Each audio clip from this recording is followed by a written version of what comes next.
Hi guys, welcome to Full Time Devils. I'm Adam McKola. Here's Stephen Howson. Below me somewhere you guys can see Joshi, Paul, United Rantcast, and of course, Mo from Squawker. Guys, thank you for joining us here today. We have got a huge debate today, another huge debate. I know the transfer window is closed, but we're talking transfers and about one man in particular. His brother has been absolutely teasing Manchester United fans for a long time now. Phil Neville. Nearly.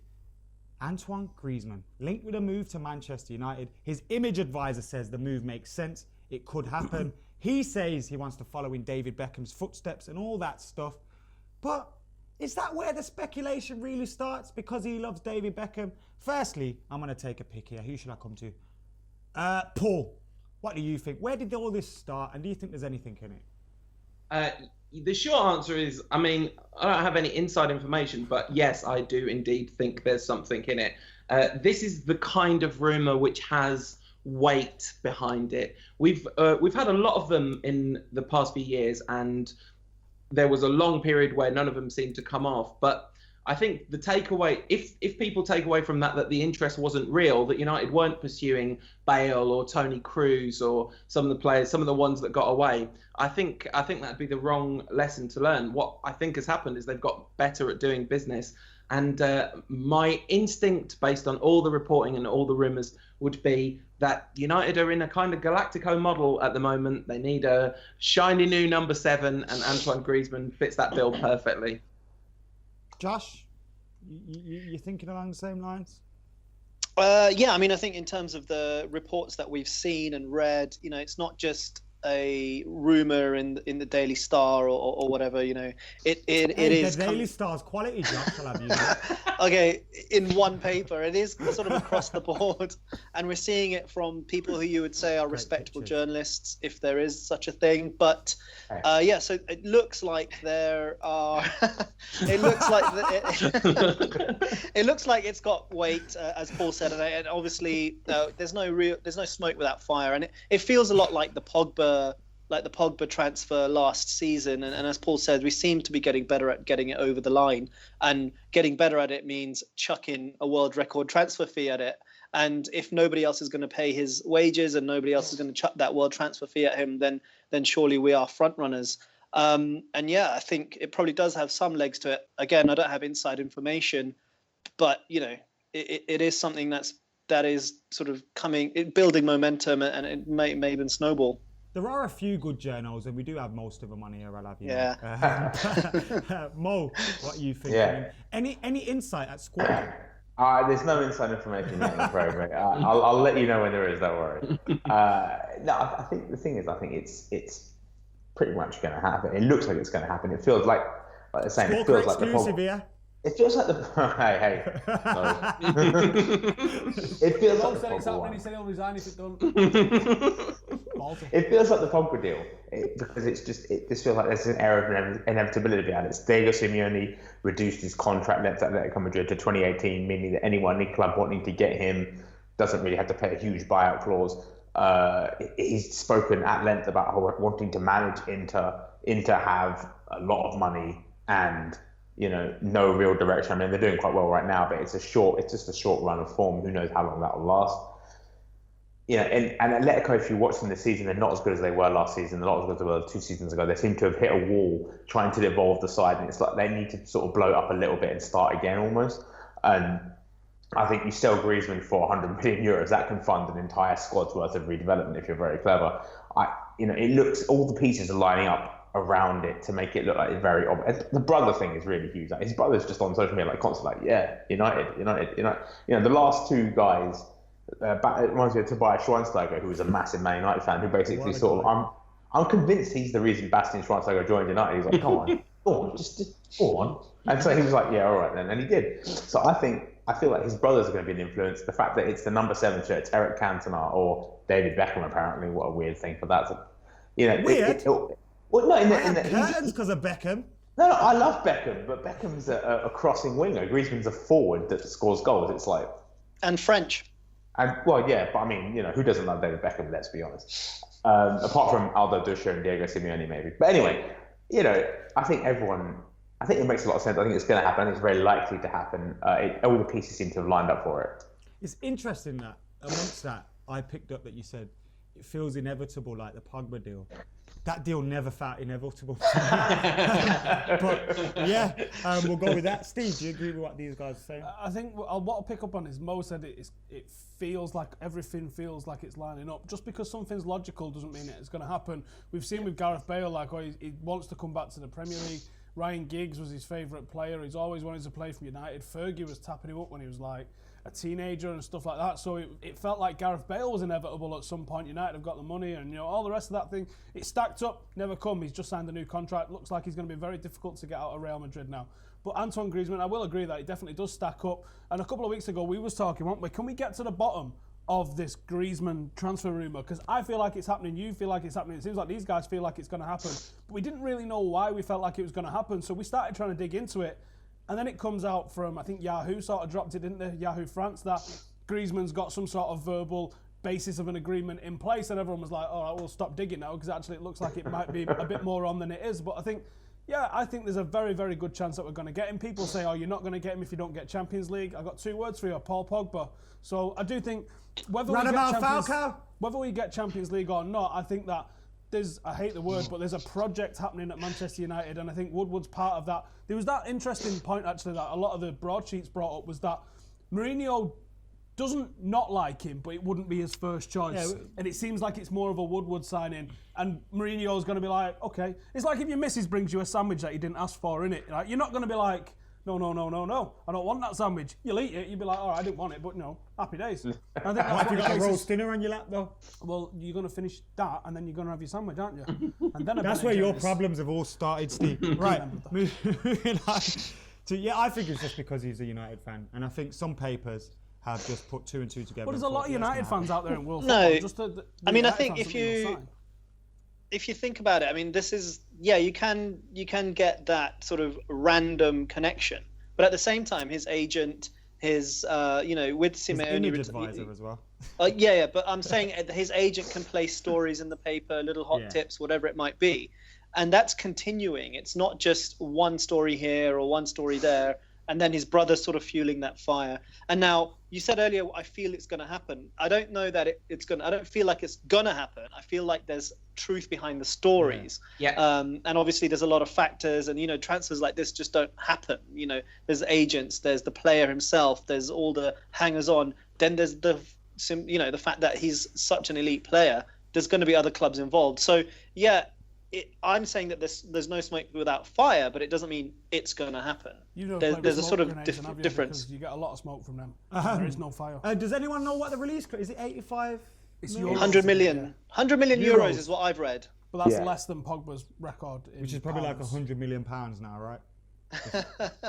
In a few, by the summer it'll be about 150 million. Right. The thing that you said, Adam, about it feeling a bit like 1 + 1 = 3 or whatever, I think that kind of slightly undervalues what happens in the reporting on transfers, the serious reporting on transfers, not the people just putting any names to get clicks, but the people who stake their reputations and make their careers on their contacts and all this sort of thing. And that doesn't mean, like Joshi said, that doesn't mean it's going to happen.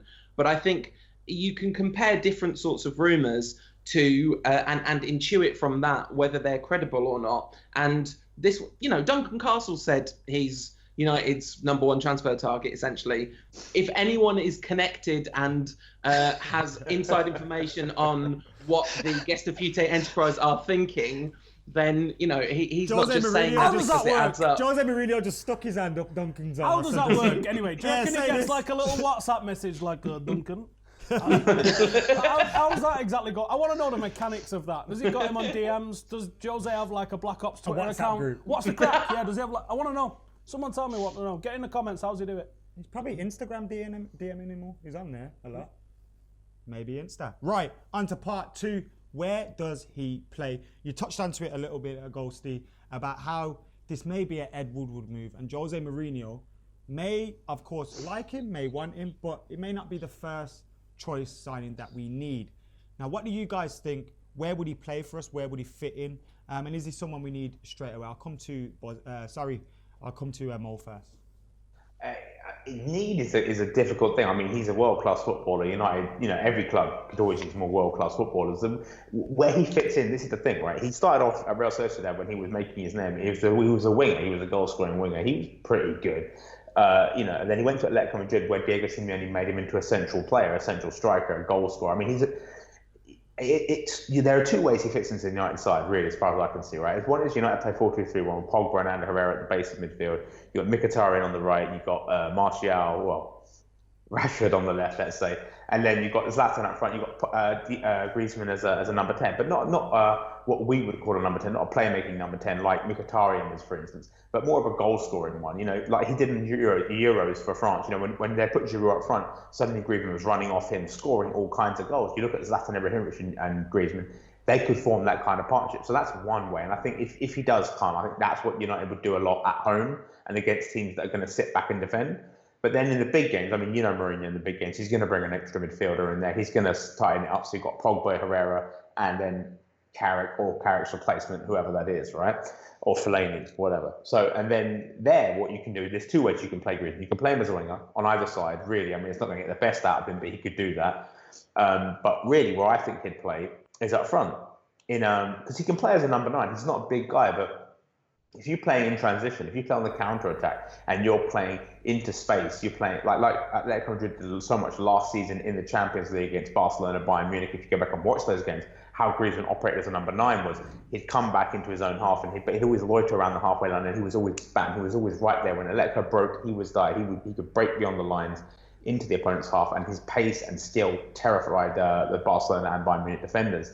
So he could play up front for Man United as a number 9 with Mkhitaryan and Rashford, on the left. And then, those guys, that's a pacey front three. If you're playing in transition, and then you can bring Zlatan on if you want to hold it up, part the bus, or maybe, just change tack a little bit.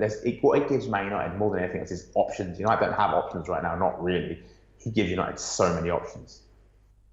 How do you see him fitting in then? Because obviously we saw when he played for France, he played in that role, but Pogba suffered. Josh, do you think we could suffer a similar fate here? Well, I mean, it's a difficult one. I mean, you can't predict exactly what's going to happen, but I don't think that you can compare to France because Deschamps used Pogba in a different way. And if you look at, for example, the way Pogba played against Leicester at the weekend, I think he's starting to improve his all-round game. He's not historically been great at the defensive work, and I think that was something that was quite good at the weekend against Leicester. Yeah, he didn't have that impact going forward that we'd have liked, but I think in that midfield 2, when you're playing, when we switched up to sort of 3 behind Zlatan, you need a bit more discipline, and that's coming into his game, or it seemed to against Leicester. So I think you can see what Jose is trying to do in that type of role. If you bring Griezmann in, and this is what I like about Griezmann and why I'm a bit maybe miffed as to why he might not be Jose Mourinho's number 1. His work rate is phenomenal, and he sort of reminds me of Mkhitaryan in that sense. He's not just gonna sit at the top, and I think that brings an extra dimension to the way we would play. Zlatan, has he's old, his age and whatever, but he can finish. He's got his moments and whatever, but he doesn't have that work rate. So when you're in those matches where it's tight, where maybe things aren't happening and we're struggling to break things down, he's the kind of player with his pace, his work rate, pressuring the opposition, who can sort of break things open at the top end, and that can create space behind him as well. So you've got space for like Pogba, Mkhitaryan, and others to sort of work around him as well. So I think there's lots of options. He's versatile as well, so he can play on the right, play on the left, whatever. So I think he'd be a really great option, and certainly with Zlatan's age, with Rooney, really not that effective anymore. Yes, he's got his record, but I don't think he's really been that effective at all. Otherwise, you need someone coming in up front. That's for sure. Do you think he could be the Rooney replacement, Paul? I mean, I think he literally is, isn't he? If you look at and sorry for anyone that this upsets, but not just a replacement, but an enormous upgrade you know, like, I mean, Gargantuan. yeah. I mean, not on Rooney at his finest, but on Rooney in 2017. I mean, you're talking about the level of difference between Fellaini and Pogba in the midfield in terms of the extent to which it's an upgrade. Someone's after me already. Someone agrees. That was quick. I think that the question you asked about France is really interesting because I kind of somewhat I see where you're coming from, Joshi, when you say it's a different use of Pogba because the way Deschamps used Pogba in that tournament was completely bizarre. But there is a problem that you can't ignore. Griezmann does give us options, but if we take for granted that the best system to get the best out of Pogba is a 4-3-3, then you're not going to be getting the best out of Griezmann because, I mean, honestly, of course he can play as a kind of, I don't know, half false nine, like sort of a nine, but a little bit false, but not totally. But Mourinho's going to want to play Zlatan every week because Mourinho loves playing him some Zlatan. And so you are going to be talking about Griezmann. I mean, I think Zlatan, Griezmann, Mkhitaryan is a pretty devastating potential front three, but you're not getting the very best out of Griezmann. So I think what the World Cup, the Euros showed us, which we could all kind of know really, that getting the best out of Griezmann and the best out of Pogba at the same time is challenging. Because do we really want Pogba to improve his all-round game? I mean, you know, a little bit of improvement, sure, but do we really want him to be focusing on becoming a better midfielder in a 4-2-3-1? Or do we want to build a team that could get the very best out of what Pogba could become, which is as a box-to-box midfielder, but with a heavy emphasis on the attacking side of things. And I think it doesn't make me not want Griezmann for various reasons, which I'll come to shortly. But it is something that has to be thought about because it's going to cause issues.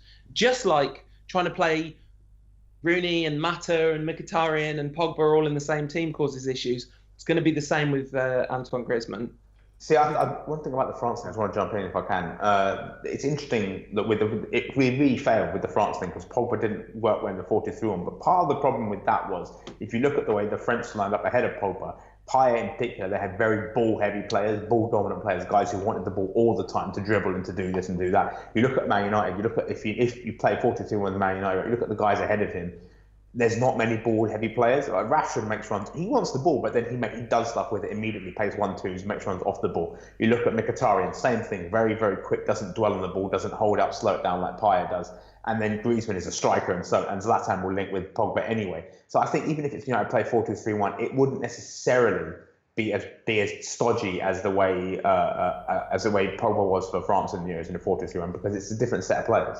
It definitely won't be as stodgy. I mean, not least of which because Deschamps bizarrely decided to free up the wonderful attacking genius of Sissoko and keep Pogba shackled to that position. It's a very strange decision. But it isn't a problem that goes away entirely. That's what I'm saying. You're right. Yeah, you're right. It's an issue. Yeah. Steve, I'm going to come to you now, but before I do that, I'm also going to kind of go on to the next topic as well. But comment on what these guys have been saying because I want to tie it into something else. I know what you do. Anthony Martial.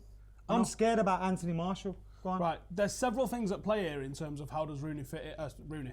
How does Griezmann fit in? And I'm a bit gutted that Paul had such a long part on Rooney there because I think apart from temperament and the way they play the game, I think positionally Griezmann's very, very similar to Wayne Rooney in that you go, is he a number 9? You go, not really. You go, is he a number 10? You go, is not really. And you go, he can play there and he can play 7 or 11 as well. And he's good in those positions, but you don't really know how do you get the best out of him. I think you would get the best out of him playing him as a 2 with Zlatan. I think Zlatan and Griezmann. I was going to say that, right back. Your big man, your small man. Your big man, your small man. I think they would complement each other. They would. One would drop, one would sit. And I think he is the replacement from Rooney in many ways. But what worries me is that we're replacing a player that's not in the first team at the moment. So you're not replacing a position that is currently being used in the team. And that worries me because if it's true that this is a Woodward signing and Jose Mourinho's not against signing him, but not like that's the final piece of the jigsaw I want for my vision, then you go, putting him into the team is going to be more of a shoehorn rather than a The likes of Mata boss, as well. Of rather course. than like putting the star on the top of the Christmas tree. I think that is going to be more of an accommodating thing, and it's a problem for Jose then to try and bend his philosophy and his style of play to bring in this multi-million-pound record signing, undoubtedly on one of the best wages, if not matching what Pogba's going to be earning. That's a problem. And then you've already sort of touched on it a little bit there. We're going to have, and I know it's one of the topics that we're going to come up to in a second, but you're going to have one matter what happens then. Just start it now. You're going to have, okay, so Topic let's 4, say, who misses out? if we're going to, I think you could play them as a 2 and maybe have Mkhitaryan behind them as a number 10. But then you say, where's the width coming from? Is the width coming from the fullbacks? Not really delivering that at the moment. So you're probably going to play 4-2-3-1 or a 4-3-3. If you're playing a 4-3-3, then one of Mkhitaryan, Mata, Marshall or Rashford misses out every single week. Unless you move Mata maybe back into a number 8 and then are you a little bit softer in the middle. There's conundrums all over the park. And I know Mourinho wants a two-team system in the squad where he wants 2 starting 11s that are almost as good. I'm not sure that works. I think you need a strong starting 11, a good player in defence, midfield and attack to come in, and then your peripheral players like your Lingards and all the rest of that stuff that are going to come in and do a job and not complain, not kick up a fuss when they're on the bench. That's a problem. Fitting all of these players into the squad, I would expect a lot of people to go into summer. I really would. I don't know if that is a problem. We're no longer playing in an era where we're playing a first 11 and that's our first 11 and then we've got a second 11. I don't see it that way at all. I mean, like as Mo mentioned earlier, we will have systems against certain teams. Leicester, we played 4-2-3-1.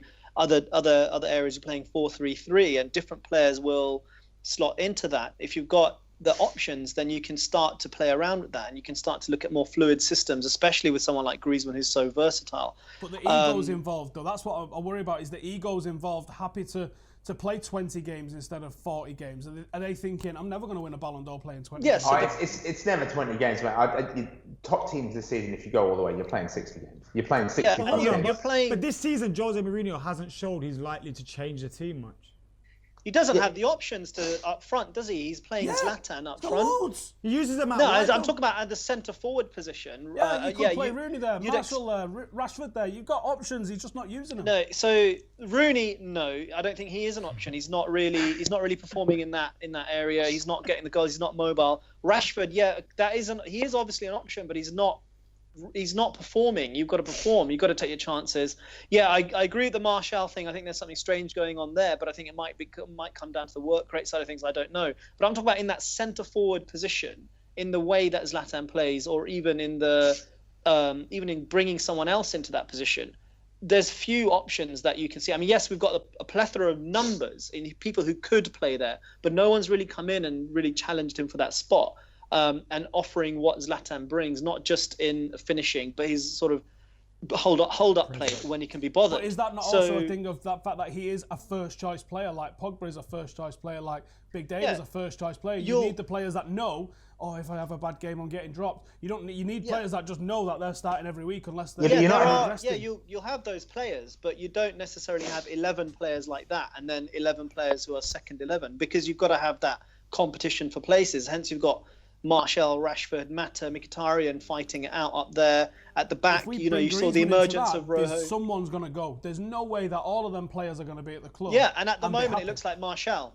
United only have. I'd rather keep Martial and get Griezmann. No, of course, but United only have 5 real first choice guys. You've got De Gea, Valencia, Bailly, Pogba and Zlatan. You could maybe put Ander Herrera in there, but that's really it. Those 5 guys are always going to play if they're fit. The other positions are really up for grabs. I mean, it's ridiculous that Mkhitaryan is up for grabs, but he is really. He has to keep playing while Mourinho will bench him.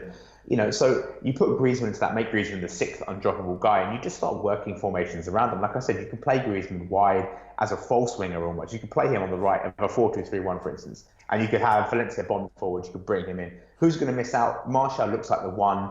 The thing we mentioned about Martial is he's quality, but he's also like 19 or 20. I can't remember. And we know how Mourinho treats young players.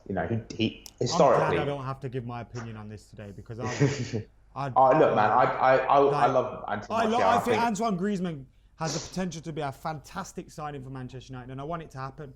But if that's at a cost of Anthony Martial, it shouldn't be at the cost.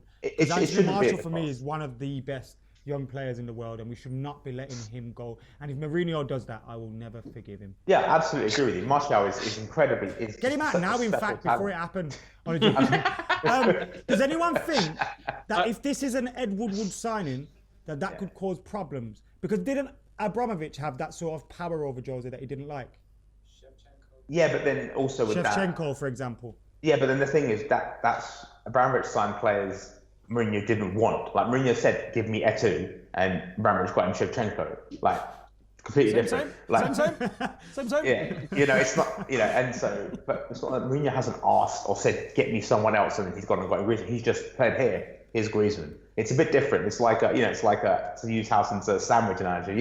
It's like I didn't ask for this, but yeah, okay. It's that sort of thing. It depends though. You don't know whether Jose has identified anyone as a number one signing. Jose might have said, well, actually, I need another central midfielder, and that's personally what I think. And I need a left back. Maybe that's what he's thinking, or a centre back. Those might be his key areas because he thinks up top we're good with Rashford, Martial. Maybe that's his thinking in the long run. But Woodward's come in and said, well, actually, here you go, have a diamond in there and see what you can do with it. Available, isn't it? Sometimes if a world-class player is available and wants to come to you, you have to get them and then go, right, we'll figure it out. It's like when we signed Matter, innit?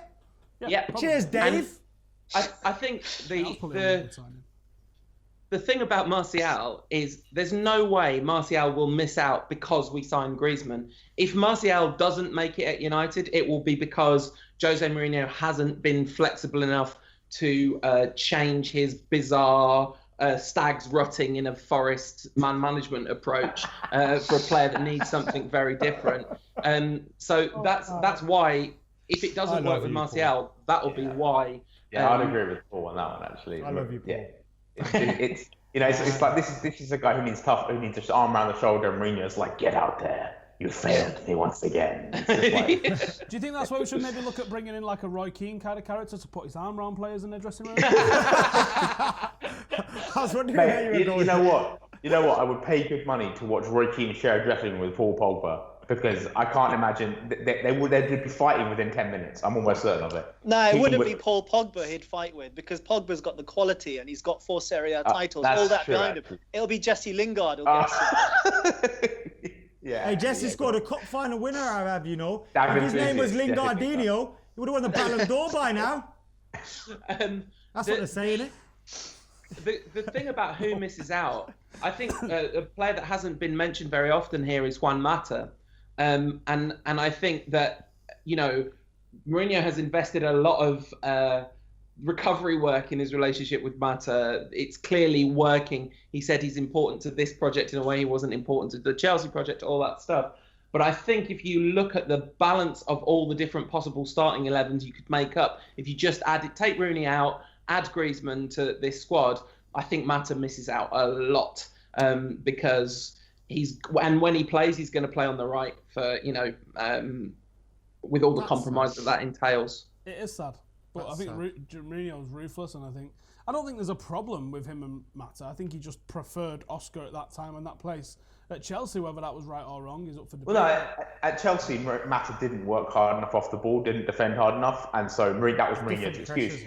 Now, Van Gaal has turned Mata into the kind of player Mourinho can work with. That's basically what happened, So, I mean... Yeah, but, cheers, Louis. Yeah, from Paul's point of view, the point is you do worry about Mata because of his lack of pace. And that's something up front. If you've got Griezmann, Mkhitaryan, Martial, Rashford, you've got an abundance of pace, and that's Josh. what you got so much pace, and that scares the living out of defenders. Juan Mata, as good as he is, and his stats are phenomenal. Maybe he doesn't fit that profile, and maybe Jose Mourinho is building something where you just got a whole bunch of pace. I know Zlatan doesn't have the pace, but long term, I think Juan Mata is more happy to be a squad player at Manchester United now, partly because he's won everything there is to win in the game. He's older now. He's more experienced. He loves Man United. That's quite obvious. He likes going for walks around the lakes. Yeah, so I think he's just happy to stay there taking pictures of the Northern Quarter all week. So yeah, that'll do. Right.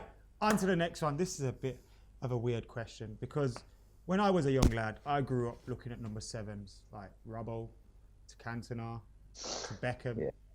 In the last couple of years, we've had Antonio Valencia, Michael Owen, Angel Di Maria, and the man that we should never have let go, Memphis Depay. I tried to go past that without laughing. Right. No, not so possible. is the number 7 shirt cursed? Ask me.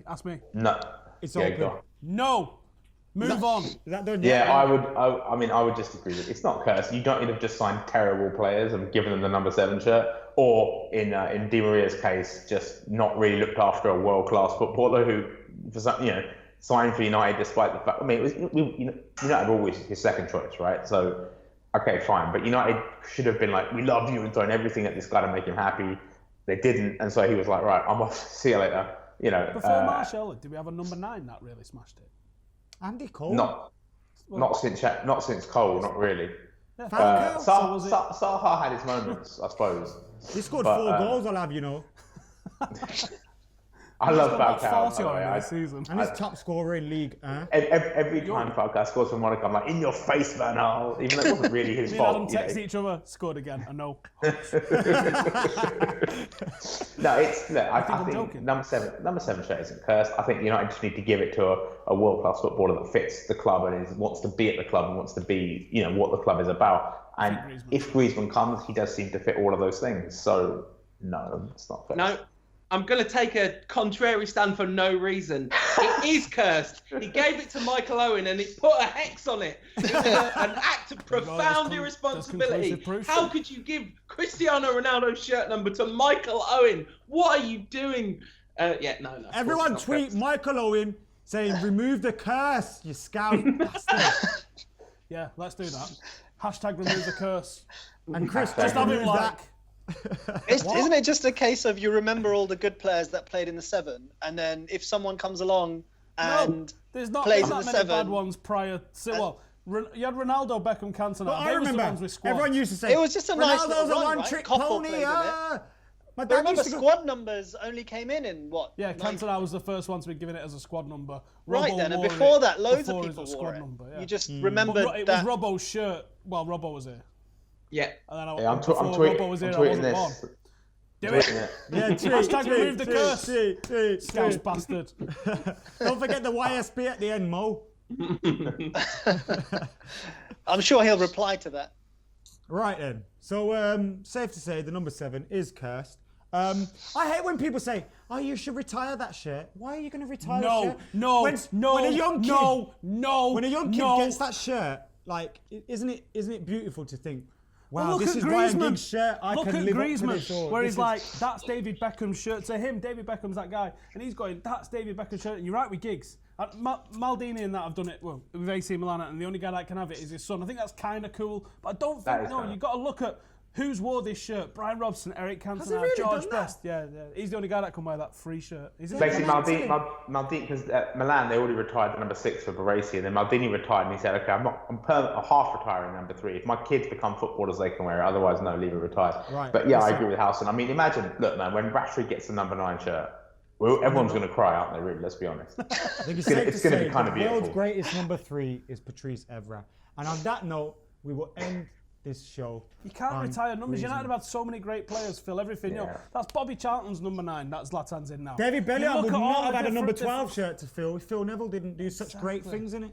I can't let you end the show yet, Adam, because I haven't told you the main reason why I want Antoine Griezmann to come to Man United, and it's because my mum's cousin knows his dad. That's it. That's the main reason. Right, my mum's from this little small town in France called Macon that no one famous is from. And that's where Antoine Griezmann's from. That's where Theo Griezmann lives. One of my mum's best mates growing up was Do a you know youth where team Theo coach at the Griezmann tiny lives? little youth club One sec. that Griezmann know- was at. Do you know Phil Griezmann's Let him finish. address? Go on, right. I've got an idea. Mo, this is your Squawker exclusive for this week. You won't have to do any more Okay. work after this because we're going to break the internet. Right.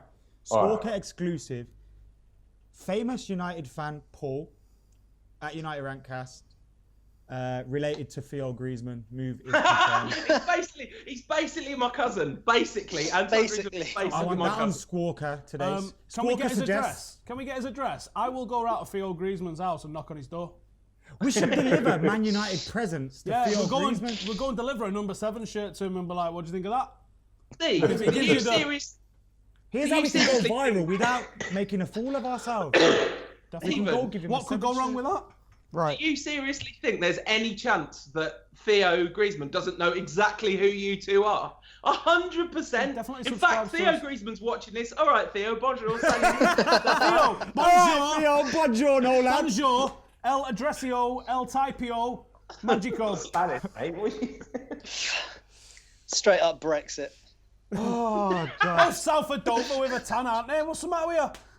Come on. He's not coming anymore, you racist. Yeah, Howson's ruined it. Merci beaucoup, Monsieur Howson.